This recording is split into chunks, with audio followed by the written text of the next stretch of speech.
Goeiedag. Ons was laasweek in die Kaap gewees en ons het op 'n plek gebly waar ons nog nooit gebly het en ons het so bietjie afgevat laasweek. En ons het baie goed gesien, baie interessante dinge. Maar wat ek nogal opgelet het, daar's baie mense wat op die straat bly. En dan noem hulle bergies, want hulle gaan bly daar hier in die berg hier aan die voet van Tafelberg en hulle slaap sommer hier op die strand en slaap op plekke en alles.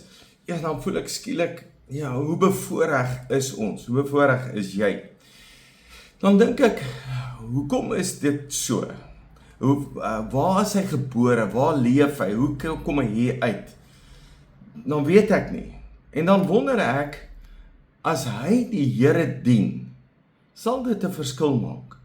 Gaan dit 'n verskil maak as hy doen wat die Here sê, die pad van die Here loop? Gaan hy nog op die straat wees of gaan daar 'n verandering in sy lewe kom? Gaan die Here hom kan help? Nou, as jy met hulle gepraat, gaan hulle baie slim wees. Hulle ken die straat, hulle weet waar om te slaap, hulle weet hoe om te bedel, hulle weet hoe mense te manipuleer. Hulle ken die rowwe kant van lewe. Maar hoor wat sê Spreuke 9 vers 10. Hy sê wysheid begin by die dien van die Here. So as jy slim wil wees, begin om die Here te dien. Dis die regte manier. Wie die Heilige ken het werklik insig. So baie mense het wysheid oor baie goed in die milieu waarin hulle leef. Hulle ken baie goed. Maar eintlik ware wysheid om die Here te dien, om die Heilige te ken. Dis werklike insig.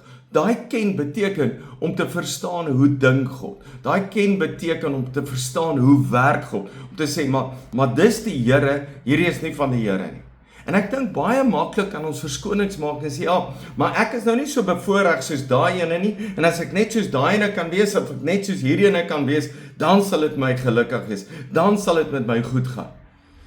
Baie mense sal sê, as ek net meer geld het, dan sal ek gelukkig wees. Weet jy, ons het hier ook baie ryk mense gesien, nice karre. Dan wonder ek, of hulle werklik slim is, of hulle die Here dien. Nou, my mening, as jy die Here dien beteken ek doen wat die Here sê, gaan jou lewe verander. Dit kan tog nie dieselfde bly nie. Die ou op die straat, as hy nou sê maar moeite doen, Sondag gaan ek kerk toe, daar's baie kerke.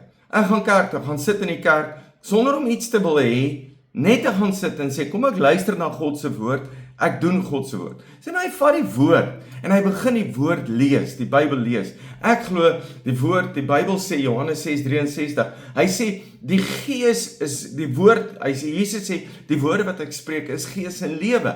So as hy nou die woord vat, sit op straat, kry 'n Bybel, en hy gaan Bybel lees, en hy gaan kerk toe, hy begin die Here te dien, te doen wat die Here sê, sonder om iets te bedel. Wonder ek of sy lewe sal verander. Ek dink sy lewe gaan verander. Maak nie saak of jy 'n Porsche ry of 'n Ferrari ry nie. As jy begin dit doen wat die Here sê, en jy weet wie God is, jy ken God, dink ek gaan jou lewe verander. Ek dink jy gaan meer bevoorreg word, as jy die Here ken. Nou, ek het 'n oomie gehad, hy het daar in 'n goed oop behuising in Springs gebly, kleerling oomie, hy het die Here gedien, elke dag 12 uur bid hy. Mense het gekom dat hy vir hulle bid, arme mense man, die almal het vir hulle gesorg. Hy vertel my die storie, hy ken die Here, hy vra vir die Here eendag, Here, ek wil see toe gaan, ek wil gaan vakansie. Hy sê die volgende oomblik kom iemand by hom sê, hoorie, ek het 2 weke by 'n huis daaronder wat mense se verhuur is klaar betaal, wil jy nie so toe gaan nie? Hy sê, prys Here, ons vat dit. Hy sê, en toe die vrou so wegloop, toe sê sy, hoe gaan julle daar kom? Sê nee, ek weet nie. Sê hoorie, ek sal die buskaartjies betaal. Hier's geld vir die buskaartjies. Sy dra hom weer 'n loopkaart en sê hoorie, het jy sakgeld? Sê nee, hoorie, hier's vir julle geld vir sakgeld. Sê hy gaan vir 2 weke nadat hy God gevra het, gaan hou hy vakansie, ry bus, lekker by die see, alles, want hy ken God, hy dien die Here. Maak nie saak wat sy omstandighede is nie. En raai wat? God wil hê jy moet gelukkig wees. En eintlik dis wat ons almal wil hê. Ek wil net gelukkig wees.